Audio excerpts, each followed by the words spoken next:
ఇదండి పూరి గుడిసిన గుర్రం కొట్టం కొట్టం ఆ కొట్టంలోనే చదివి ఇప్పుడు 4-5 బిల్డింగ్లు మామూలుగా విధంగా బిఫోర్ ఆఫ్టర్ ప్రాక్టికల్ అంటే మామ అవుతాడు అంతా అంటే ఫస్ట్ మా ఊళ్ళో 4th క్లాస్ వరకు చదివాను. తర్వాత 5th నుంచి రెసిడెన్షియల్ చదివాను. ఎగ్జామ్ రాసేసి 10th క్లాస్ వరకు రెసిడెన్షియల్. తర్వాత ఇంటర్మీడియట్ బైపీసీ తీసుకున్నాను. బైపీసీ తీసుకుని డాక్టర్ అవ్వాలనుకుని తర్వాత 1800 రూపీస్ కేవలం 1800 రూపీస్ మా వెలుగోడులో బైపీసీ తీసుకోవాలంటే 1850 రూపీస్ పే చేయాలి కాలేజ్. ఆ కాలేజీ 1850 రూపీస్ పే చేయడానికి కూడా డబ్బులు. అందుకు మళ్ళీ ఇమీడియట్గా నేను అక్కడ నుంచి వేరే కాలేజీలో జాయిన్ అయ్యి అక్కడ బైపీసీలో మంచి స్కోర్ వచ్చినా కూడా మెడిసిన్ చేద్దామని నా గోల్. నేను డాక్టర్ అవ్వాలనే నా గోల్. ఆ డాక్టర్కి వెళ్ళాలి జాబ్ వస్తుంది అన్న కాన్సెప్ట్లో డీజిల్ మెకానిక్ మన సున్నిపేటలో ఐటీఐ ఉంది. ఐటీఐ డీజిల్ మెకానిక్ అక్కడ జాయిన్ అయ్యాను. నా 10th క్లాస్ స్కోర్ వచ్చేసి 77%. 2006 నాది pass out. Sorry 96 pass out. 96లో నాది 77.78%. ఆ పర్సెంటేజ్ చూసి వాళ్ళు ఫస్ట్ ప్రిఫరెన్స్ నాకు ఇచ్చారు. జాయిన్ అయ్యాను. జాయిన్ అయిన తర్వాత అక్కడ కాలేజ్ అట్మాస్ఫియర్ నాకు నచ్చలేదు. అంటే వెళ్ళాలి శ్రీశైలంలో ఏదైనా ఫంక్షన్స్ అవి జరుగుతామంటే కొంచెం ఇక్కడికి పంపిస్తూ ఉంటారు, ఫ్యాకల్టీ సరిగా ఉండదు. నేను వచ్చిన గోల్ ఏంటి, ఇక్కడ క్లాసెస్ నడవట్లేదు, నా ఎక్స్పీరియన్స్ ఏమి ఉండదు, నేర్చుకోవడానికి ఏం లేదు అన్న కాన్సెప్ట్తో అప్పుడు మళ్ళీ గవర్నమెంట్ పాలిటెక్నిక్ అని పక్కనే ఉంటుంది శ్రీశైలంలో. ఇమీడియట్గా అక్కడ కొన్ని వేకెన్సీస్ ఉన్నాయి. 2 సీట్స్ ఉన్నాయి. 2 సీట్స్ ఈసీలో 2 సీట్స్ ఉన్నాయని నేను అప్లై చేసేసాను. నాకు 10th క్లాస్ మెరిట్ ప్రకారం ఫస్ట్ ప్రియారిటీలో నేనే ఉన్నాను. సో అక్కడ నాకు ఈసీ వచ్చింది. అక్కడ కొన్ని ఫస్ట్ ఇయర్ చూశాను. అక్కడంతా పాలిటిక్స్ నడుస్తూ ఉంటుంది. సో నాకు చదువు అంటే ఇంట్రెస్ట్. సో నేను అక్కడ నుంచి second year Nandyal IASC government college transfer చేసుకున్నాను. నాకు హెల్త్ ఇష్యూ ఉంది, నాకు వాటర్ పడట్లేదు అని చెప్పి ఆ కాన్సెప్ట్తో నేను జస్ట్ అక్కడ మనం మెడికల్ ఆఫీసర్ దగ్గర సైన్ చేయించేసుకొని ట్రాన్స్ఫర్ చేసుకున్నాను. మన ఈఎస్సీ గవర్నమెంట్ పాలిటెక్నిక్ నంద్యాలలో diploma second year third year complete చేసుకున్నాను. కంప్లీట్ చేసుకున్న తర్వాత బీటెక్ వెళ్ళాలి అంటే డబ్బులు కావాలి. నేను డిప్లొమాతోనే స్టాప్ చేసుకొని మా ఫ్రెండ్స్ అందరూ హైదరాబాద్ వెళ్ళారు. నేను బెంగళూరు ఎలక్ట్రానిక్స్ అంటేనే ఎలక్ట్రానిక్ సిటీ ఉంది బెంగళూరు. ఎలక్ట్రానిక్ సిటీకి వెళ్తే మనకు మోర్ జాబ్స్ ఉంటాయి అన్న కాన్సెప్ట్తో బెంగళూరుకి వెళ్ళాను. అప్పుడు బెంగళూరులో ఎలా అంటే మీకు అది చెప్తాను, అంటే నా ఎక్స్పీరియన్స్ మీకు షేర్ చేస్తున్నాను. మనకేమో తెలుగు వచ్చు, ఇంగ్లీష్ మాట్లాడగలం. అక్కడ కన్నడ మనకు రాదు. బస్ ఎక్కాను అనుకోండి, ఆడు 5 రూపీస్ ఛార్జ్ చేస్తాడు. ఒక 15-20 కిలోమీటర్స్ వెళ్తూ ఉంటుంది బస్సు. నేను ఒక ఏరియా చెప్తే ఆ ఏరియా మనకు తెలియదు, అది వెళ్తూనే ఉంటుంది. అది ఇంకే ఇంత డిస్టెన్స్ ఉంటుందా అని అనుకునేవాడిని. అది ఎప్పుడో వెళ్ళిపోయింటుంది కూడా. నాకు కన్నడ రాదు, ఆయనకి ఇంగ్లీష్ రాదు. అలా ఒక 1 వీక్ జాబ్ సర్చింగ్ చేశాను. జాబ్ సర్చ్ చేసిన తర్వాత నేను తీసుకోపోయింది జస్ట్ 1500 రూపీస్. 1500 రూపీస్లో బెంగళూరులో సర్వ్ అవ్వడం చాలా కష్టం. డైలీ నేను ట్రావెల్ చేయాలి, ఫుడ్ తినాలి, మార్నింగ్ టిఫిన్, లంచ్, డిన్నర్ దాంట్లోనే చేయాలి. బయట స్టే చేయాలి అంటే అంత క్యాపబిలిటీ మనకు లేదు. అంటే ప్రతి ఒక్క లైఫ్లో ఎక్స్పీరియన్స్ చేసేది ఇది. బస్ స్టాండ్కి వచ్చేవాడిని, న్యూస్ పేపర్ తీసుకుని న్యూస్ పేపర్ మీద పడుకునేవాడిని 255. మళ్ళీ అదే పేపర్ను ఫోల్డ్ చేసి బ్యాగ్లో పెట్టుకునేవాడిని. మార్నింగ్ మళ్ళీ సర్చ్ చేసేవాడిని. 15 డేస్ వాళ్ళకి ఏంటంటే కంపెనీ టు బ్రోకర్స్ ఉంటారు బయట, వాళ్ళు లింక్ అవుతారు. నీ త్రూ వస్తే నాకు 2 months శాలరీ ఇవ్వాలి, ఇంకొక ఫర్దర్గా 4 months 50-50. నీకు ఇప్పుడు ఒక 10,000 శాలరీ వచ్చింది అనుకోండి. ఈ 10,000 శాలరీ 2 months వాడికి కంప్లీట్గా నీకు మన శాలరీ వాడు తీసుకుంటాడు, బ్రోకర్ తీసేసుకుంటాడు. అప్పుడు దీంట్లో వాళ్ళు ఇద్దరు షేర్ చేసుకుంటారు. 3rd నుంచి 6th month వరకు నీకు 10,000 శాలరీ వస్తే నీకు 5,000 ఇస్తారు. రిమైనింగ్ 5,000లో వాళ్ళిద్దరు షేర్ చేసుకుంటారు. అలా ఉండేది. ఇప్పుడు కూడా స్టిల్ నడుస్తుంది, కాకపోతే ఇప్పుడు టెక్నాలజీ ఇంప్రూవ్ అయ్యేసరికి ప్రతిదీ ఆన్లైన్ అయిపోయింది కదా. ఇప్పుడు ఏంటంటే నీకు ఏమైనా జాబ్ కావాలంటే 4 lakhs 6 lakhs పే చేసుకుంటున్నారు. నీకు అకౌంట్ నేర్పిస్తాను, నీకు జాబ్ చూపిస్తాం అనేది ఇప్పుడున్న ట్రెండ్. అప్పుడు ఆ ట్రెండ్ అలా సరే ఒక 15 days తిరిగాను, అమౌంట్ అయిపోతుంది, ఓపిక లేదు, సరే అని చెప్పి జాయిన్ అయ్యాను. నా జర్నీకి నేను తిరిగిన ఒక 15 daysలోనే నాకు టైఫాయిడ్ మలేరియా 2 అటాక్ అయింది. నేను మళ్ళీ రిటర్న్ వచ్చేసాను, ఊరికి వచ్చేసాను. ఊరికి వచ్చిన తర్వాత సరస్వతి శిశు మందిర్ అనే స్కూల్లో ఖాళీ ఉన్నాను. సార్కి బాగా తెలుసు, డాక్టర్ సెక్రటరీ గారు మా ఊరికి చాలా పెద్ద ఆయన. నా గురించి కొద్దిగా తెలుసు ఆయనకు. నువ్వు ఎక్కడ ఖాళీగా ఉండడం ఎందుకు, స్కూల్లో జాయిన్ అవ్వు, ఇలాంటి వాళ్ళు కావాలి అంటే 1 year ఆ స్కూల్లో చెప్పారు. ఇప్పుడు మీకు సార్ ఎలా ఉన్నారో ఆ స్కూల్కి 1 yearలో ఆ స్ట్రెంత్ నేను బాగా పెంచాను. నవోదయ అప్పుడు నేను కోచింగ్ చెప్పాలన్న నా గోల్. దాదాపు 6 మందికి నవోదయ సీట్స్ ఇప్పించారు. 1 year నేను చెప్పిన ట్యూషన్లో 6 మందికి నవోదయ సెలెక్ట్ అయ్యారు. బనావాసి 20,000 చోట్ల 6 మంది సెలెక్ట్ అయ్యారు. ఆ 1 year తర్వాత నాకు యాక్చువల్గా నేను చదివింది ఏంటి, ఈసీ, నాది డిప్లొమా ఈసీ. నేను చేసేది ఏంటి, టీచింగ్ ఫీల్డ్. ఇదేంటి నా టెస్ట్ ఏంటంటే ఏదో అక్కడి నుంచి వచ్చాను, ఎల్పీసీ వచ్చింది, సరే సర్వోదన్నప్పుడు కొద్ది రోజులు ఉన్నాను. ఆ 1 yearలో ట్యూషన్ చెప్తూ తర్వాత నాకు అక్కడ 600 rupees నా శాలరీ. ఆ స్కూల్లో చెప్పినందుకు 600. ఆ నవోదయ కోచింగ్ కోసం ఫస్ట్ 10 మంది వచ్చేవాళ్ళు, తర్వాత దాదాపు ఒక 100 మంది అయ్యారు నాకు. ఒక 2 monthsలో ఇప్పుడు మీరు ఉన్నారు, నా దగ్గర జాయిన్ అయ్యారు, మీరు ఇంకొకరు చెప్తారు, ఇంకొకరు అట్లా ఒక 100 మంది అయిపోయారు. ఒక 100 మంది అయ్యారు పిల్లలు. ఆ 100 మందికి నేను పర్ స్టూడెంట్ 50 rupees తీసుకున్నాను. ఇప్పుడు బయటేమో 300, 400 per month తీసుకున్నాడు. నేను 50 rupees ఛార్జ్ చేసుకున్నామని అలా కొంత అమౌంట్ను గెయిన్ చేశాను. ఆ అమౌంట్ తీసుకొని మా ఫ్రెండ్స్ హైదరాబాద్కి వెళ్ళారు కదా, ఒక వేకెన్సీ ఉంది, ఇంటర్వ్యూ చేస్తారు, వస్తావా అన్నారు. వెళ్ళాను. ఇది అమౌంట్ను బ్యాకప్ పెట్టుకున్నాను.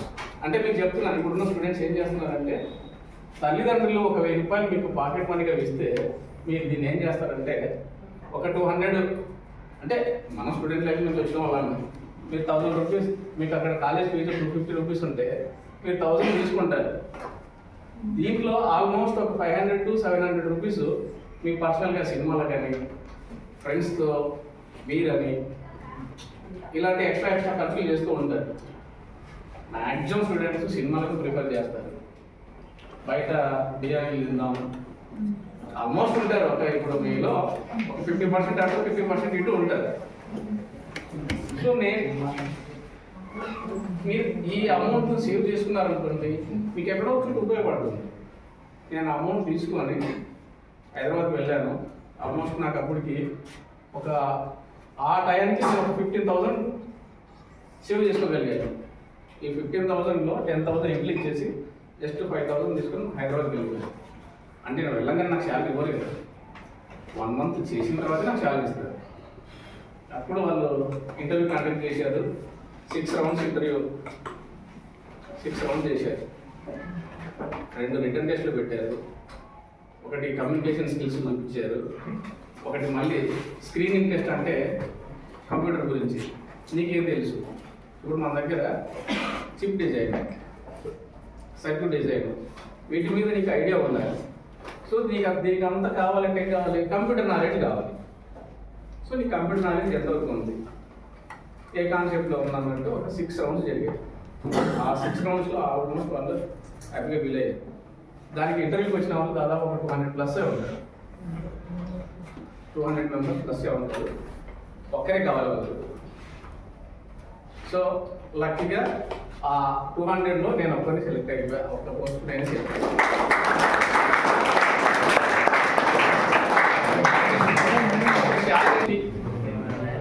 అంటే నేను జాబ్లో జాయిన్ అయింది 2003. అప్పుడు నా శాలరీ 1,500 నా శాలరీ. ఈ 200లో నేను సెలెక్ట్ అవుతే ఒక పర్సన్గా ఉంటే ఆ ఒక్క పర్సన్ శాలరీ వచ్చేసి 1500. నా శాలరీ 1500, 2003. అక్కడ నుంచి ఎవ్రీ ఇయర్ వాళ్ళు 300 పెంచుకుంటూ వెళ్తే 4500 వచ్చేసరికి 2006 అయిపోయింది. అంటే నా లైఫ్ మీకు ఎక్స్పీరియన్స్ ఇచ్చిన తర్వాత మీకు ఎలా ఉంటుందనే తెలియాలి. నేను డైరెక్ట్ స్కిల్స్ కోసం వెళ్ళాను అనుకోండి, ఈ బ్యాక్గ్రౌండ్ ఎప్పుడైతే ఉంటుందో ఆటోమేటిక్గా మీ మైండ్ అనేది స్కిల్స్ మీదకి వెళ్తుంది. ఎవరికి బ్యాక్గ్రౌండ్ లేకుండా, బ్యాక్గ్రౌండ్ గురించి తెలియకుండా నేను స్కిల్స్ వెళ్తే ఏదో చెప్పేసి వెళ్ళిపోయాడు అనే కాన్సెప్ట్లో ఉంటారు. అంటే 100 మంది ఉంటే కనీసం ఒక 10 మందికైనా మైండ్లోకి వెళ్ళింది అనుకో, ఒక్కరన్నా ఇద్దరు షేర్ అవుతారు కదా. ఆ కాన్సెప్ట్ కోసం నేను బ్యాక్గ్రౌండ్ చెప్పగలుగుతాను. సో ఈ 4500 అయ్యేసరికి 2006 వచ్చేసరికి నాకు మ్యారేజ్ అయిపోయింది. అంటే లైఫ్ ఎక్స్పీరియన్స్ చెప్తున్నాను మీకు. ఆ టైంకి 2007 వచ్చేసరికి బాబు నా శాలరీ వస్తే 4500. ఎలా సర్వ్ అవ్వాలి? హైదరాబాదు. అంటే నేను నా గోల్ స్కూల్లో ఉన్నప్పుడు హైదరాబాద్ అందరు ఎవరో అంటే కొన్ని రిచ్ పీపుల్స్ ఉంటారు కదా, స్కూల్లో అయినా వాళ్ళ పేరెంట్స్ వాళ్ళు సమ్మర్ వస్తే హైదరాబాద్కి వెళ్దాం, హైదరాబాద్లో అది చూసాం ఇది చూసాం అనుకుంటే మన లైఫ్లో మనం హైదరాబాద్ చూడలేము. మనం ఎక్కడున్నాము అంటే మా మామగారు చెప్పారు కదా, మా అమ్మ కొరకలు మోసి ఊర్లో తిరిగి కొరకలు అమ్మి తర్వాత కట్టెలు అమ్మి, మా అమ్మకు మా మామగారు వాళ్ళ అమ్మ తోడు. మా మామగారు వాళ్ళ అమ్మ దాదాపు ఆ టైంలో నాకు 50 to 60 మెంబర్స్కు ఒక లీడర్గా పనిచేసింది. అంటే ఆ కట్టెల పని చేసుకోవడానికి ఆమె ఎక్కడో 1 కిలోమీటర్ 2 కిలోమీటర్స్ అరుస్తే వీళ్ళందరూ యాక్టివ్ అయ్యి పిలుచుకుపోయేది, అలా అందరిది అమ్మిచ్చి ఇచ్చేసేది.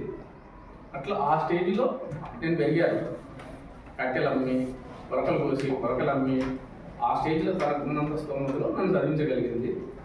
ఆ స్టేజ్ నుంచి నేను ఇక్కడ దాకా వస్తే ఆ 6000కి వచ్చేసరికి ఆ 4500కు నేను హైదరాబాద్ వెళ్ళలేను, నా లైఫ్లో చూడలేను అనుకున్నవాడిని హైదరాబాద్ వెళ్ళిపోయాను. ఆ 4500లో ఫ్యామిలీ లీడ్ చేయాలి అంటే రెంట్ కట్టాలి, పవర్ బిల్ కట్టాలి, హైదరాబాద్లో వాటర్ బిల్ కట్టాలి. ఇక్కడ మీకు వాటర్ బిల్లు తెలియదు కాబట్టి ఇష్టం వచ్చినట్టు వాటర్ వేస్ట్ చేస్తాం. సిటీస్లోకి వెళ్తే వాటర్ నీకు ఎంత శాలరీ వచ్చినా వాటర్ సోర్స్ అనేది మెయిన్ ఇంపార్టెంట్. అక్కడ వాటర్ బిల్లు కట్టాలి, కరెంట్ బిల్లు కట్టాలి, రెంట్ కట్టాలి. ఇవన్నీ కడుతూ హాస్పిటల్ బిల్స్, చిన్న పిల్లలు అంటే కంపల్సరీ హాస్పిటల్కి వెళ్ళాల్సి వస్తుంది. హాస్పిటల్ బిల్స్ కట్టుకుంటూ మనం ఉండడానికి సర్వ్ అవుతూ మనం ట్రావెల్ చేయడానికి బస్సు ఛార్జెస్ పెట్టుకుంటూ ఈ 4500లో 1 year లీడ్ చేసుకున్నాం. తర్వాత ఇంకా మనకు ఆల్మోస్ట్ అప్పటికి నాకు 3+ years ఎక్స్పీరియన్స్ వచ్చింది. అంటే 2003లో జాయిన్ అయ్యాను కదా, 2006కి వచ్చాను కదా. అంటే 2006+లో అంటే ఒక 4-5 months అంటే 3.5 years వచ్చేసరికి నా శాలరీ 4500 అయ్యేసరికి నాకు సర్వ్ అవ్వడం కష్టమైంది. అప్పుడు నేనేం చేయాలి? అడిగాను, 6000 చేస్తాను బట్ సమ్ టైం కొంత టైం పడుతుంది, వెయిట్ చేయన్నాడు. ఒక 3-4 months వెయిట్ చేశాను, మనం పెంచట్లేదు. ఇప్పుడు నేనేం చేయాలి? ఆర్డర్ పెట్టుకోవాలి కదా. నెక్స్ట్ ఇమీడియట్గా ఒక కంపెనీకి వెళ్ళాను. అంటే మన దగ్గర టాలెంట్ ఉంది అంటే మనం బయట మన నాలెడ్జ్ని షేర్ చేస్తున్నప్పుడు మనం 10 మందికి తెలుస్తూ ఉంటాం. మనకు తెలియదు, మనం తెలుస్తున్నామన్న విషయం మనకు తెలియదు, కానీ బయట వింటూనే ఉంటాడు మన గురించి. నేను ఆల్మోస్ట్ ఆ కంపెనీకి ఈ కంపెనీతో సర్వ్ చేశాను. దాదాపు ఒక 1 year ఆ కంపెనీకి వెళ్ళేవాడిని నేను. మా కంపెనీ నుంచి ఆ కంపెనీకి సర్వీస్ చేయడానికి అంటే టెక్నాలజీ సర్క్యూట్ డిజైన్ చేయడానికి ఆ కంపెనీకి వెళ్ళేవాడిని. నేను చేసిన ప్రతి డిజైను 100% R&Dలో సక్సెస్ అయిపోయేది. వాళ్ళు ప్రొడక్షన్కి వెళ్ళేవాళ్ళు, hundreds of crores టర్నోవర్ ఉండేది. వాళ్ళు మా కంపెనీకి పర్ డే నేను వెళ్తే 2000-3000 ఆ టైంలో డ్రా చేసేవాళ్ళు బిల్. నేను 2 days చేస్తే నా శాలరీ అయిపోద్ది. 28 days నేను చేసిన వర్క్ అమౌంట్ కంపెనీకి వెళ్ళిపోయింది. జస్ట్ 2 days నాకు ఇస్తాడు శాలరీ. 28 daysలో వాళ్ళకు ఇన్కమ్ ఉంది, మనకు అక్కడ ఇవ్వడానికి కూడా వాళ్ళు ఫీల్ అవుతూ ఉంటారు. అప్పుడు నేనేం చేశాను? ఆ కంపెనీకి వెళ్ళిపోయాను. అంటే అప్పటికి ఆల్మోస్ట్ 6 o'clock నేను వెళ్ళాను. ఈవినింగ్ 6 o'clock ఒక రోజంతా ఇంట్లో కూర్చున్నాను. ఏం చేయాలి?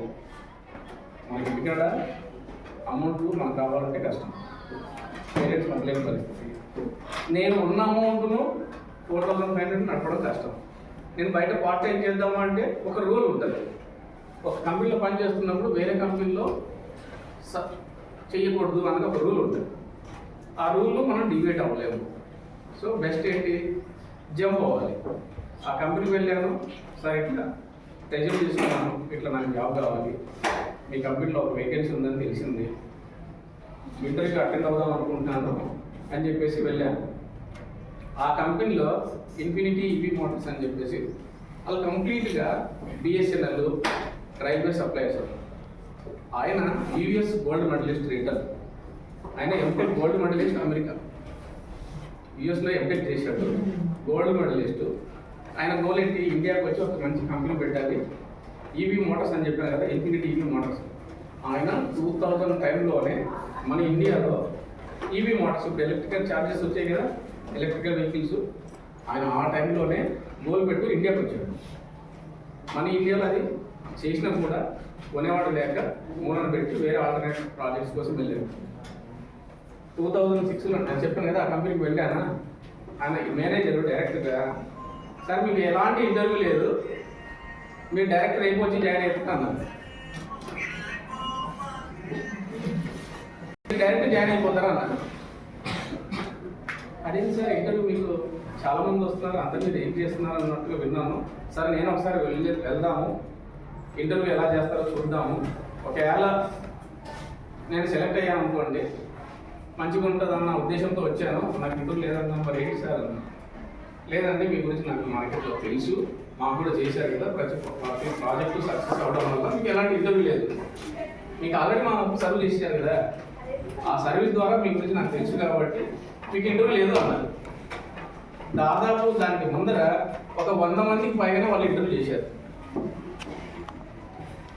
నేను ఏదో గొప్ప నేను చెప్పుకోవట్లేదు, అంటే మీ అందరికీ షేర్ అవుతుందని చెప్తున్నాను.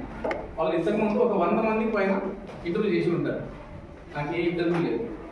ఎందుకు లేదు అంటే మనం చేసే వర్క్ మీద మనకు ఇంట్రెస్ట్ ఉండాలి. ఫస్ట్ నువ్వు ఏం చేస్తున్నావో దాని మీద నీకు ఇంట్రెస్ట్ ఉండాలి, దాని మీద ఎంత వస్తుంది, నేను దీని మీద ఇంత రిస్క్ తీసుకోవాల్సిన అవసరం ఉందా అన్నది మంచిగా ఎప్పుడు ఉండదు. నువ్వు చేయాల్సిన వర్క్ మీద 100% నువ్వు ఎఫెక్ట్ పెట్టావనుకో దాని రిజల్ట్ నీకు తెలియకుండా ఎక్కడో వస్తుంది. అర్థమవుతుంది అని చెప్పింది.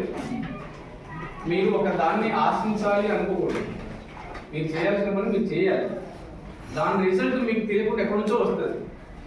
నేను అదే చేస్తాను ఇప్పుడు. నేను ఆ కంపెనీకి ఇచ్చే ఇన్పుట్, వాళ్ళు నాకు ఒక ఇన్పుట్ ఇస్తాను అనుకోండి, అంటే నాకు 230 volts ఇన్పుట్ కావాలి, అవుట్ ఇన్పుట్ ఇస్తాడు, అవుట్పుట్లో నాకు 5 volts 2 amps కరెంట్ కావాలి అంటాడు అనుకోండి. ఈ మధ్యలో ఏం జరుగుతుంది అనేది ఆ సర్క్యూట్లో ఉంటుంది. ఇన్పుట్ ఇస్తే అవుట్పుట్ ఎలా రావాలి, నువ్వు ఇచ్చే ఇన్పుట్ కరెక్ట్గా ఉన్నప్పుడు ఆ అవుట్పుట్ తీసుకొచ్చే బాధ్యత నాది. దాంట్లో నేను ఎంత ఎఫర్ట్ పెడుతున్నానో, ఎలా నీకు డిజైన్ చేసి ఇస్తున్నాను అనేది అది నా ఎఫెక్ట్.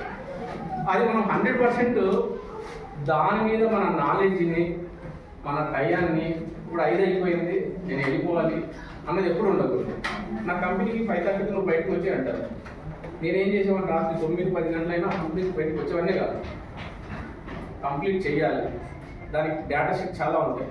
అంటే నీకు ఒక మైక్రో కంట్రోలర్ ఉందనుకోండి, ఒక మైక్రో కంట్రోలర్ పని చేయాలంటే దానికి ఒక్కొక్క పిన్ ఉంటుంది. ఇప్పుడు for example PIC 16 micro controllers ఉంటాయి కదా, ప్రతి పిన్ ఒక ఫంక్షనింగ్ ఉంటుంది.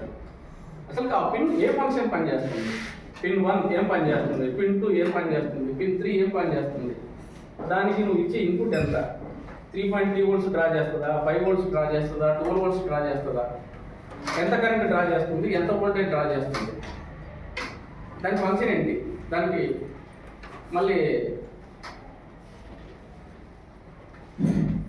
దాంతోపాటు ఈచ్ పిన్కు ఒక కోడ్ రాస్తారు. అంటే ఆ ఐసీ ఈ కాన్సెప్ట్లో పనిచేస్తుంది, ఈ కోడ్ రాసి దాన్ని డంప్ చేస్తే నువ్వు అనుకున్నది ఏదైతే ఉంటుందో అది పనిచేస్తూ ఉంటుంది.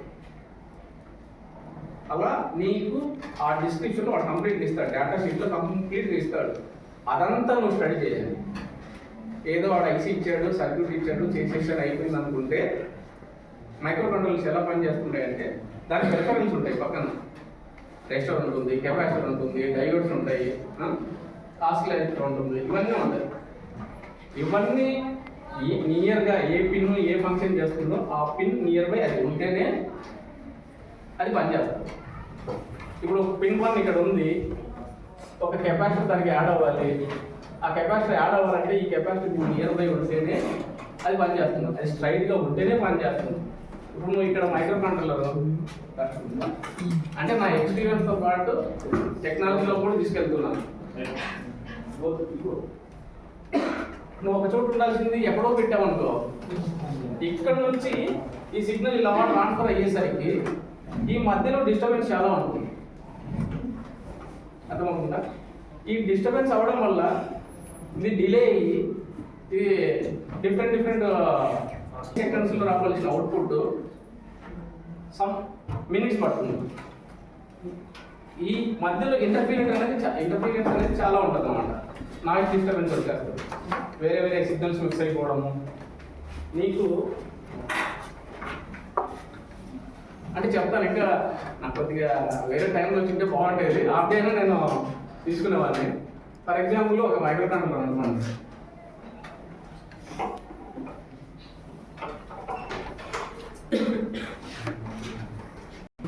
ఇక్కడికి వచ్చాక 18 అనుకోండి, ఇక్కడికి 18 అనుకోండి.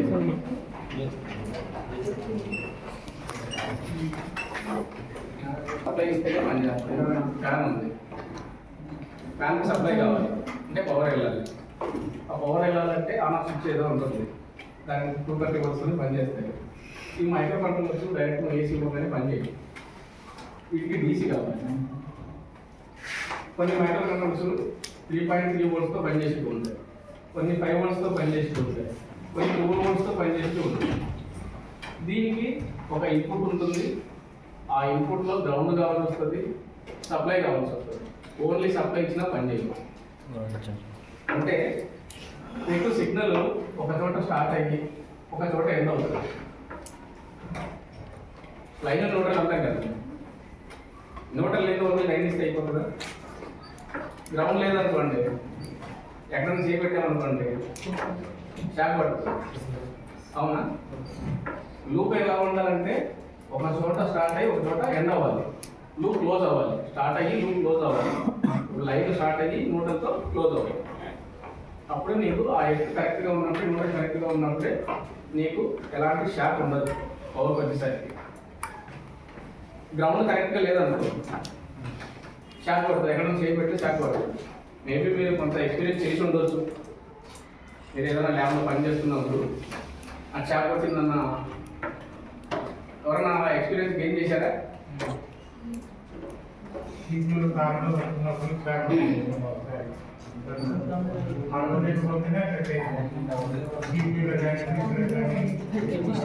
ఇప్పుడు మన ఇళ్ళల్లో సిస్టర్స్ ఉంటుంది, లేదంటే టీవీ దగ్గర కానీ ఇన్వర్టర్ దగ్గర కానీ అలాంటి దగ్గర మనం ఏమైనా చేపెట్టినప్పుడు షాక్ పడుతుంది. లేదా 2 వైర్లు వెళ్తూ ఉంటుంది, లైన్లో నోడలు వెళ్తూ ఉంటుంది, ఎక్కడ ఒకటి వైర్ కట్ అయిపోయింది పట్టుకోగానే షాక్ పడుతూ ఉంటుంది. లూప్ స్టార్ట్ అయ్యి ఎండ్ అయితేనే ఎలాంటి ఇది ఉండదు. ఇది కూడా దీనికి కూడా సప్లై కావాలి, గ్రౌండ్ కావాలి. అప్పుడే దీనికి ఎప్పుడైతే ఇన్పుట్ వస్తుందో దీనికి ఆల్మోస్ట్ 9th పిన్ గ్రౌండ్ అవుతుంది. 18 పిన్స్ అన్నప్పుడు మీరు వెళ్ళాక ఎక్కడికైనా చెక్ చేసుకోవచ్చు, వెళ్ళి కావాలంటే 9th పిన్ గ్రౌండ్ అవుతుంది. 18th పిన్ అనేది 12th పిన్ కానీ 18th పిన్ కానీ విసిసి అంటే కరెంట్ కావాలి. ఇది 3.3తో పనిచేస్తుందా అనేది, 12తో పనిచేస్తుందా, 5 వోల్ట్స్తో పనిచేస్తుందా అనేది ఇది ఎవరైతే చిప్ డిజైన్ చేస్తారో, మ్యానుఫ్యాక్చరింగ్ చేస్తారో వాళ్ళని బేస్ చేసుకుని ఉంటుంది. అలా ఈ డిస్క్రిప్షన్ దీనికి ఇచ్చే డేటా షీట్లో మనం పేజీ 1 నుంచి పేజీ లాస్ట్ వరకు చదవాలి. అంటే దీని ఫంక్షనింగ్ ఎలా ఉంటుంది, ఎలా ఫంక్షన్ పనిచేస్తుంది. దీని నియర్ బై మనకు ఇది 17th పిన్కు ఒక రెజిస్టర్ ఇవ్వాలనుకున్నప్పుడు ఇది 12K ఇవ్వాలా, 10K ఇస్తే పనిచేస్తుందా అంటే మీకు ఐడియా ఉందా? ఎక్స్ట్రా స్విచ్ ఏమన్నా? ఓకే. 12K పెట్టాల్సి వస్తుందా, 15K పెట్టాలా, 3.3K పెట్టాలా, 6.6K పెట్టాలా, లేకపోతే 12 Ω పెట్టాలా, 15 Ω పెట్టాలా అనేది దీనికి ఒక క్యాలిక్యులేషన్ ఉంటుంది. దీనికి మళ్ళీ ఏమన్నా కెపాసిటర్ పెట్టాలా, డిస్క్ కేబుల్ పెట్టాలా, లేకపోతే ఎలక్ట్రోలైట్ కెపాసిటర్ పెట్టాలా, అది పెట్టాలనుకుంటే ఎంత డిస్టెన్స్లో ఉండాలి, ఎంత డిస్టెన్స్లో ఉంటే అది పనిచేస్తుంది అనేది దీని స్ట్రక్చర్ అంతా ఆ డేటా షీట్లో ఇస్తారు. అది ఒక 100 పేజీలు ఇవ్వచ్చు, 50 పేజీలు ఇవ్వచ్చు, 10 పేజీలు ఇవ్వచ్చు, 6 పేజీలు ఇవ్వచ్చు, 1 పేజీలోనే క్లోజ్ చేసేది. ఎప్పుడైతే ఈ మైక్రో కంట్రోలర్ గురించి నీకు తెలియాలో దీనికి ఇచ్చే ఆ డేటా షీట్ను ఒకటి లేదా నీకు అర్థమైనదాన్ని బట్టి ఒకసారి చదివి అర్థం చేసుకుంటావా, 10 సార్లు అర్థం చేసి చదువుకుంటావా, 10 సార్లు చదివి అర్థం చేసుకుంటావా అనేది దీని మీద ఆ డేటా షీట్ను కంప్లీట్గా స్టార్టింగ్ నుండి ఎండింగ్ వరకు అర్థం చేసుకొని దీని ఫంక్షన్ ఎప్పుడైతే నువ్వు అర్థం చేసుకుంటావో అప్పుడు దీన్ని సర్క్యూట్ డిజైన్ చేయడం అనేది నీకు ఈజీ అయిపోతుంది. ఇప్పుడు వాళ్ళు ఒక సర్క్యూట్ ఇచ్చారు, ఆ సర్క్యూట్ ఇచ్చేయగానే పిక్ 16 మైక్రో కంట్రోలర్ యూజ్ చేయాలన్నారు అనుకోండి. PIC 16 microcontroller okay, 9 pin ground అయిపోతుంది, 12 పిన్ సప్లై వస్తుంది, దానికి బీపాయింట్ సింబల్స్ వస్తే పనిచేస్తుంది. సో దీనికి క్రిస్టల్ ఆసిలేటర్ అంటారు.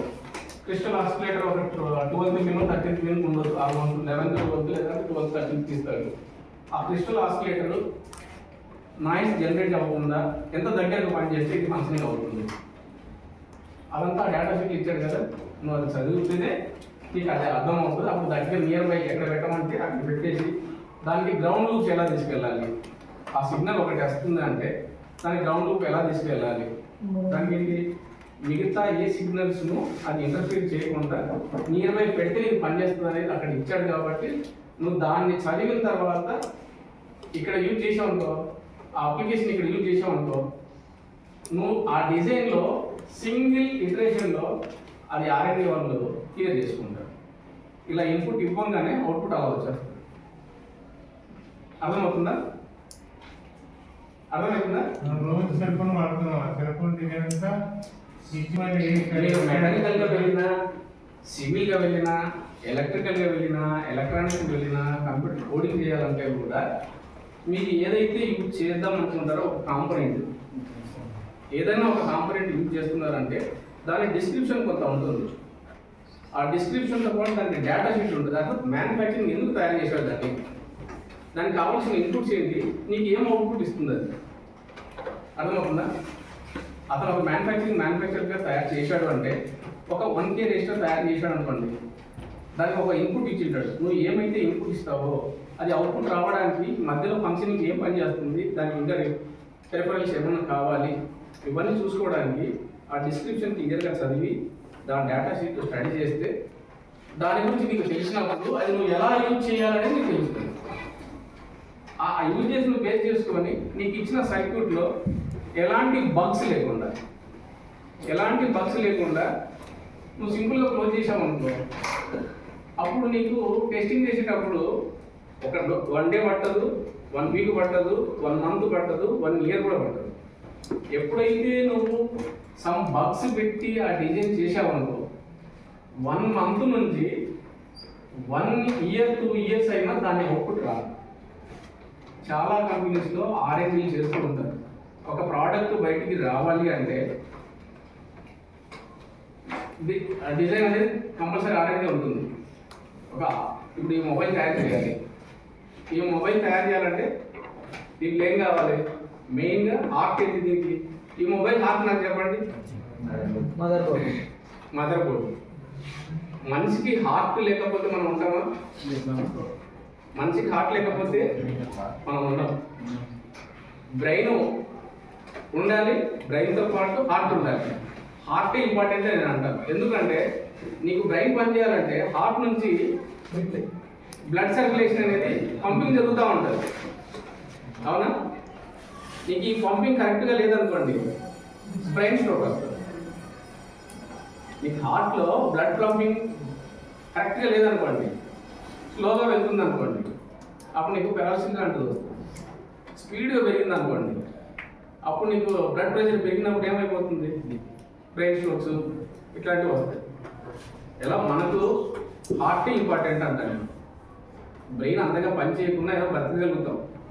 మాటలు సరిగా రాకపోవడము, మనం చేసే పని నిదానంగా చేయడమో ఏదో సంథింగ్ చేస్తాం.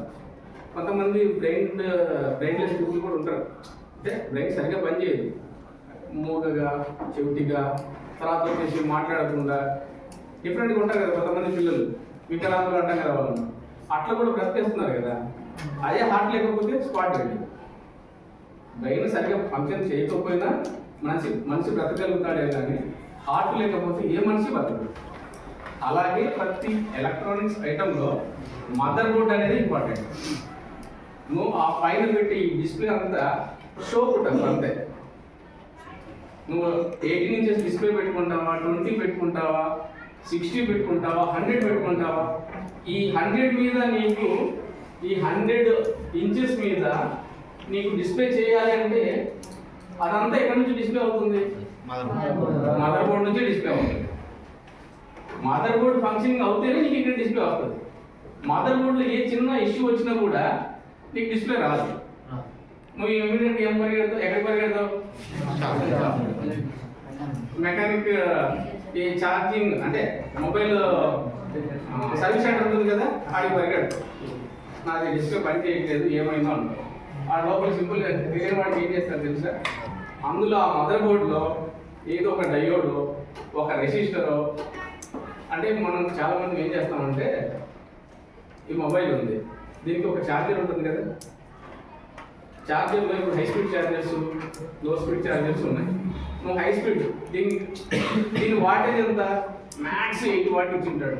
నువ్వు కంప్లీట్గా ఒక మొబైల్ కొన్నామంటే ఆ మొబైల్ దాని గురించి మొత్తం చదవండి. చదివితే దాని మాన్యువల్ ఇస్తాడు. ఇది 80 వాట్ వరకు విస్టాండ్ అవుతుంది, లేదా 60 వాట్ విస్టాండ్ అవుతుంది, 100 వాట్ విస్టాండ్ అవుతుంది. అంతకు మించి ఇది ఎక్కువ వాటేజ్ గెయిన్ చేసింది అంటే ఏమైపోతుంది? ఫెయిల్ అయిపోతుంది. మదర్ బోర్డు ఎగిరిపోతుంది. దానికి కావాల్సిన ఇన్పుట్ కంటే నువ్వు ఒక గ్లాస్లో వాటర్ ఇస్తావు. ఒక లీటర్ బాటిల్ అనుకోండి, 1 లీటర్ బాటిల్ వాటర్ పోస్తేనే కరెక్ట్గా 1 లీటర్ నాలుగు పోస్తే ఏం చేస్తుంది? బయటకు వెళ్ళిపోతుంది. ఇది ఏమైపోతుంది? ఎక్కువైన దాన్ని డెడ్ అయిపోతుంది.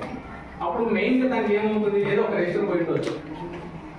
ఎక్కువ ఇన్పుట్ వచ్చినప్పుడు అంటే కరెంట్ ఎక్కువైనప్పుడు ఏదో ఒక రెసిస్టర్, డయోడ్, కెపాసిటర్ ఏదో ఒకటి పోయి ఉంటుంది.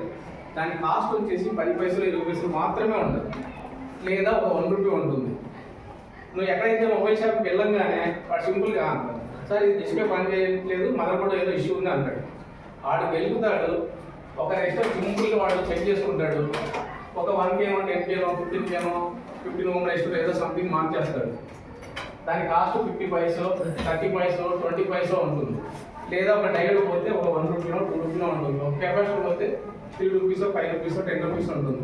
లేదా చిప్ ఒక రెగ్యులేటర్ పోయింది అనుకోండి, ట్రాన్సిస్టర్స్ అంటాం కదా, ఏదో ఒక ట్రాన్సిస్టర్ పోయింది అనుకోండి, 5 రూపాయలు 10 రూపాయలు ఉంటుంది.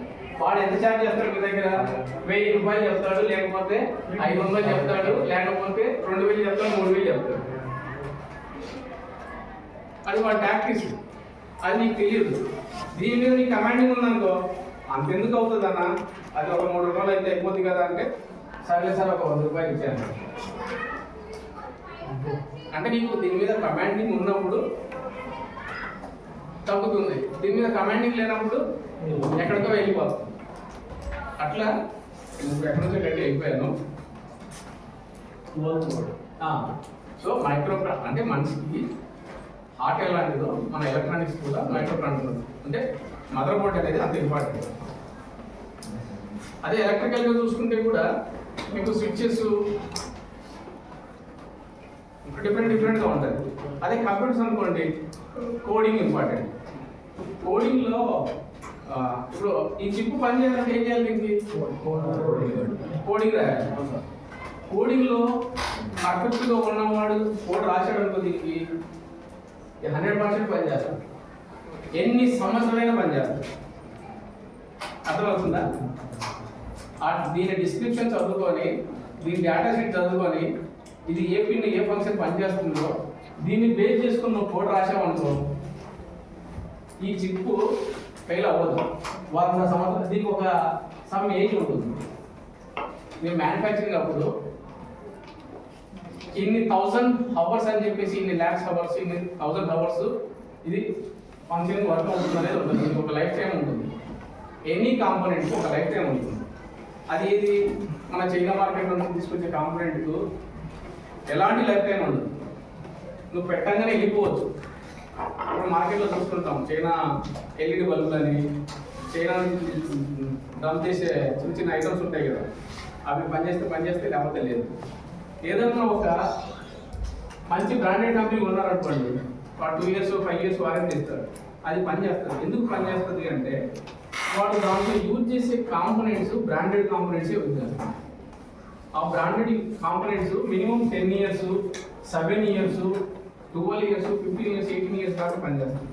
ఇప్పుడు ఫర్ ఎగ్జాంపుల్ మనం డిఫెన్స్ ప్రాజెక్ట్ చేస్తాం అనుకోండి, నేను ఆల్మోస్ట్ డిఫెన్స్కే పనిచేస్తున్నాను. అంటే బయట ప్రాజెక్టులు చేస్తుంటాను, డిఫెన్స్ ప్రాజెక్టులు చేస్తాను. అంటే భారత్ ఎలక్ట్రానిక్స్ బిఈఎల్ అంటారు కదా, భారత్ ఎలక్ట్రానిక్స్ లిమిటెడ్. వాళ్ళు ఏం చేస్తుంటారు, మొత్తం మార్కెట్కి సంబంధించింది.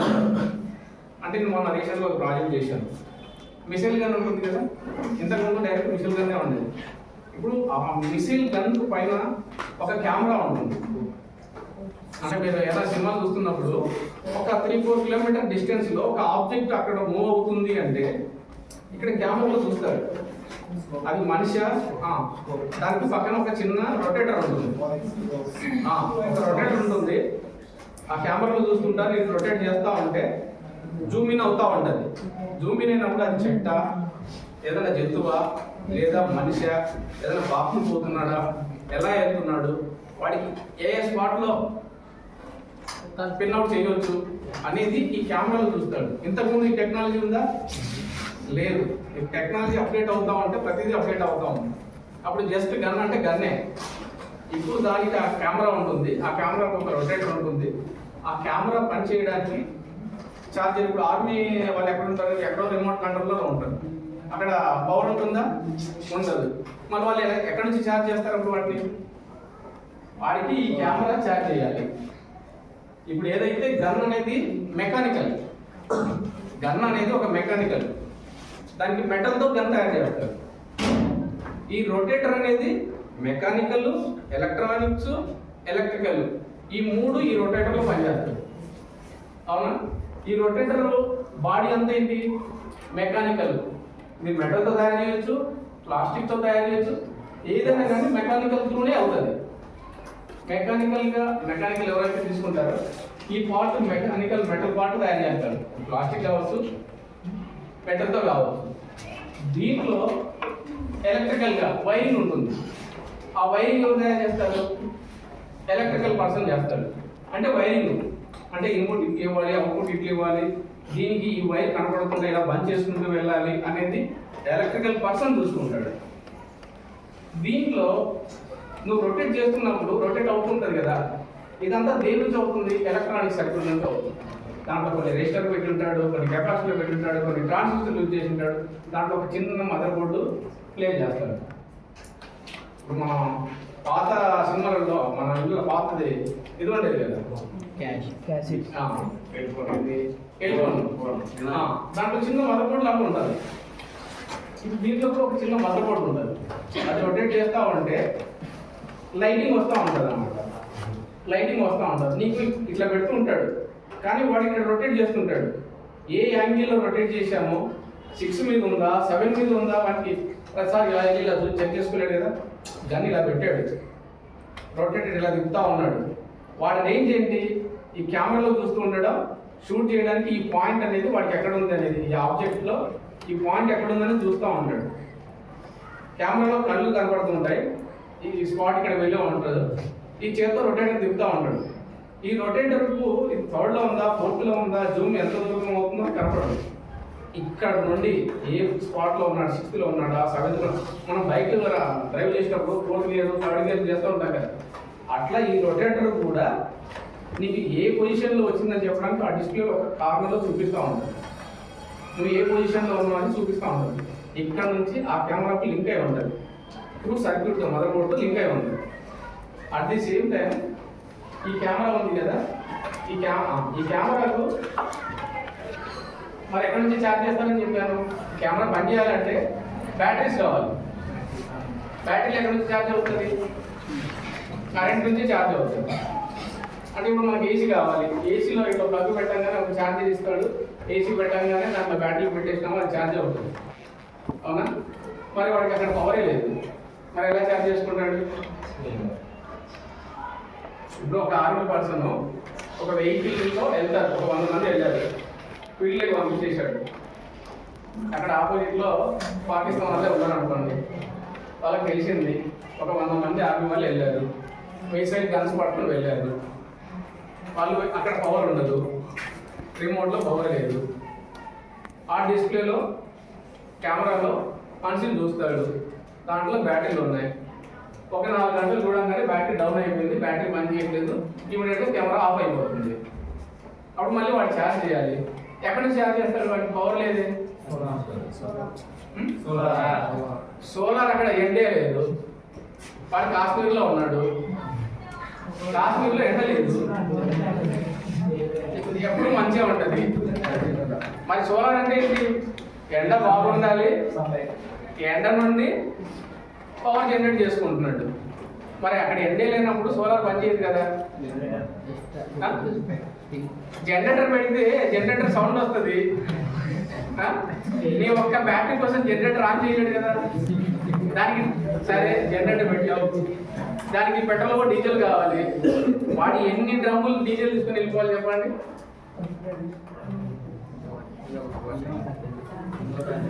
వాడు ఒక వెహికల్లో వెళ్తాడు. ఈ 100 మంది 60 మంది 50 మంది వెహికల్స్ లో వెళ్తారు. ఆ వెహికల్స్ నుంచి వాడు ఛార్జ్ చేసుకోవాలి. అర్థమవుతుందా? వెహికల్ నుంచి వాడు ఛార్జ్ చేయాలి బ్యాటరీ. ఆ వెహికల్కి ఏముంటది? బ్యాటరీలు ఉంటాయి కదా. మరి ఆ బ్యాటరీస్తోనే వాడు ఛార్జ్ చేయాలి. ఆ బ్యాటరీస్ నుంచి ఛార్జ్ చేయాలి అంటే క్లిప్స్ ఉంటాయి కదా. మనం బయట చూస్తూ ఉంటాం, కార్లకు ఇళ్లలో బ్యాటరీస్, రోడ్డు మీద బ్యాటరీ పెట్టి బల్బులు వెళ్ళి చూసుకుంటుంటారు. మార్కెట్లో చిన్న బ్యాటరీ పెట్టేసుకుంటాడు, క్లిప్స్ పెట్టేసి వైర్ పెట్టేసి బల్బ్ పెట్టేస్తాడు.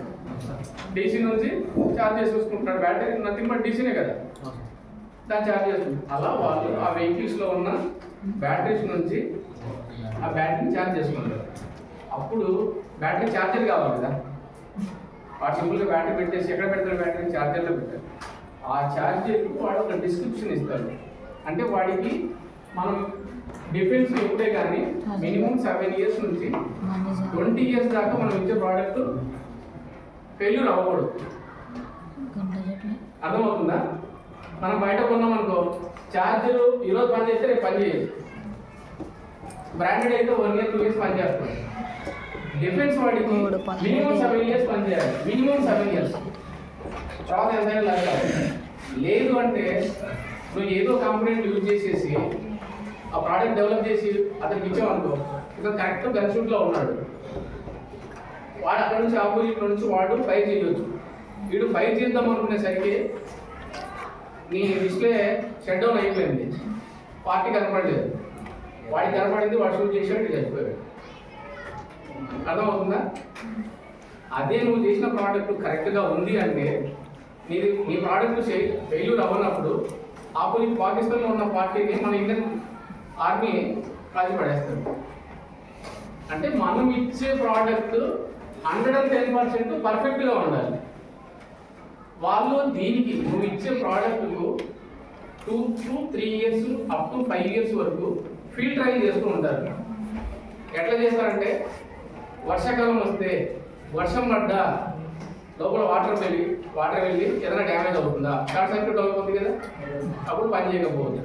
సో అది వర్షంలో పని చేయాలి, వర్షాకాలంలో పని చేయాలి. చలికాలం వచ్చినప్పుడు చలిలో పని చేయాలి. అంటే డెట్లోకి వెళ్తుంది కదా, -degreesలోకి వెళ్తుంది. ఇప్పుడు నార్మల్గా ఇప్పుడు ఎండ ఉంది, మినిమం 28 20 సెల్సియస్ ఉంటుంది కదా. ఇప్పుడు అక్కడికి వెళ్ళేసరికి మైనస్లో ఉంటుంది టెంపరేచర్. మ్యాక్సిమం ఎంతవరకు పని చేయాలి, మినిమం ఎంతవరకు పని చేయాలి, మైనస్ టెంపరేచర్లో ఉంటుంది. ఈ మైనస్ టెంపరేచర్ను కూడా అది విస్టాండ్ అవ్వాలి.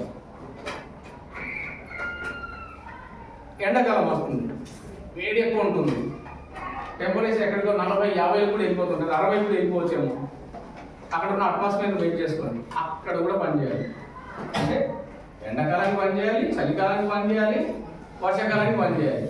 ఈ 3 కాలాల్లో పనిచేస్తూ ఒక 1 ఇయర్లో వాడు టెస్ట్ చేయాలి. ఈ 1 ఇయర్లో వర్షం తక్కువ ఉండదు. పనిచేసిందని వాడు పాస్ చేసాడు అనుకో, నెక్స్ట్ ఇయర్ వర్షాకాలం ఎక్కువ ఉన్నప్పుడు, వర్షాలు ఎక్కువ పడ్డప్పుడు వాటర్ లోపలికి వెళ్ళిపోవచ్చు, షార్ట్ సర్క్యూట్ అయిపోయి ప్రోడక్ట్ ఫెయిల్యూర్ అవ్వచ్చు. అప్పుడు ఇతని ప్రాణానికి వస్తుంది కదా.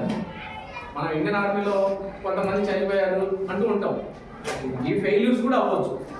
మనం ఇచ్చే గన్స్ కావచ్చు, అతనికి ఇచ్చిన మెటీరియల్ పర్ఫెక్ట్గా లేకపోతే ఆపోజిట్ పార్ట్ నుంచి ఇతను ఫేస్ చేసేది, మన మిసైల్స్ ప్రాబ్లం ఉన్నప్పుడు చేయలేడు కదా, వాడు షూట్ చేసేస్తాడు, ఇతను చనిపోతాడు. సో అందుకని చెప్పేసి వీళ్ళు ఏం చేస్తారంటే 2 to 3 years, ఈ ఇయర్ వర్షాకాలం తగ్గింది, వర్షాలు తగ్గాయి, నెక్స్ట్ ఇయర్ ఎలా ఉంటుందో వర్షం చూద్దాం, అది ఒక రకంగా ఉంది, ఆ నెక్స్ట్ ఇయర్ చూద్దాం. అలా 2 to 3 years అన్ని కాలాలు వాళ్ళు అబ్జర్వ్ చేస్తూ, ఫీల్డ్ ట్రయల్ చేస్తూ, వాళ్ళు సక్సెస్ ఓకే అనుకున్నప్పుడు మాత్రమే దీన్ని R&D నుండి బయటికి తీసుకొచ్చి ప్రొడక్షన్కి ఇస్తారు. గో హెడ్ అంటారు అన్నమాట. అప్పుడు వాళ్ళకు 10,000 కావాలా, 20,000 కావాలా, 30,000 కావాలా, హ్యూజ్ డిమాండ్ అన్నమాట. లేదా కాశ్మీర్కి ఇది పంపిద్దాం, ఇప్పుడు ఈ ఇయర్ కాశ్మీర్కి ట్రై చేద్దాం, నెక్స్ట్ జార్ఖండ్ ట్రై చేద్దాం, అట్లా ఆ ప్రోడక్ట్ డిస్ట్రిబ్యూట్ చేస్తూ ఉంటారు. అలా ఈ మిసైల్ నేను చేసిన ప్రోడక్ట్ గురించి చెప్దాం కానీ నేను చెప్పాను అనుకుంటున్నాను. అలా నేను ఈ కెమెరా ఉంది కదా, కెమెరాకి కావాల్సిన ఛార్జర్ తయారు చేయాలి. అంటే దాంట్లో యూజ్ చేయాల్సిన కాంపోనెంట్ మొత్తం బ్రాండెడ్ కాంపోనెంట్స్ ఉండాలి. మనం సెర్చ్ చేసే కాంపోనెంట్ అంటే మీరు ఫర్దర్గా ఒక మంచి ఏదైనా ప్రోడక్ట్ తయారు చేయాలనుకున్నప్పుడు మీరు ఇమీడియట్గా వెళ్ళాల్సింది ఎక్కడికి వెళ్తారంటే కోటికి వెళ్తారు. నాకు ఏదైనా చిన్న ప్రోడక్ట్ చేయాలంటే చిన్న షాప్లకు వెళ్ళి నాకు రెజిస్టర్ కావాలి, డయోడ్ కావాలి, నేను చిన్న ప్రాజెక్ట్ చేసుకోవాలి, ట్రాన్సిస్టర్ కావాలనుకుంటున్నాను. వాళ్ళంతా మ్యాక్సిమము వాళ్ళ ప్రాఫిట్ కోసం చైనా నుంచి ఇంపోర్ట్ చేసిన కాంపోనెంట్స్ని సేల్ చేస్తారు. నువ్వు అది తీసుకొచ్చి ప్రాజెక్ట్ చేసావు అనుకో, నేను చెప్పాను కదా, అది పని చేయొచ్చు, పని చేయకపోవచ్చు. అప్పుడు మేమేం చేస్తామంటే ఆ బ్రాండెడ్ కాంపోనెంట్స్కి కొన్ని కంపెనీస్ ఉంటాయి, ఆ కంపెనీ నుంచి దాని లైఫ్ టైం చూస్తాం. ఒక కెపాసిటీ ఉంది 10 to 20 years దాకా, నాకు 7 years వారంటీ కావాలన్నాడు కదా, అప్పుడు నేను 10 years 15 years వారంటీ ఉన్న కాంపోనెంట్ నేను సర్చ్ చేస్తాను. దాని కాస్ట్ వచ్చేసి నీకు చైనా మార్కెట్లో ఉన్న కాంపోనెంట్ కాస్ట్ 50 పైస్ ఉందనుకో, నేను తెప్పించే కాంపోనెంట్ 20 రూపీస్ ఉండొచ్చు. అర్థమవుతుందా? ఈ 50 పైస్ నుంచి నువ్వు తయారు చేసే ప్రాజెక్ట్ కాస్ట్ ఒక 150 రూపాయలు ఒక ఛార్జర్ తయారు చేస్తే, ఇదే ఆర్మీ వాడికి సప్లై చేయాల్సింది 3,000 4,000 రూపీస్ అవుతుంది. దాని ప్రోడక్ట్ కాస్ట్ 3,000 అయితే ఇక్కడ నీకు 150కి తయారవుతుంది. నీకు 150కి తయారవుతుందని చెప్పేసి దీన్ని కొనడు. అర్థమవుతుందా? 3,000 అయినా కూడా దీనికి వెళ్తాడు. దీనికి వెళ్ళేటప్పుడు వాడికి రూల్స్ ప్రకారం ఈ కాంపోనెంట్ ప్రతి డేటా షీట్ వాడికి షేర్ చేయాలి.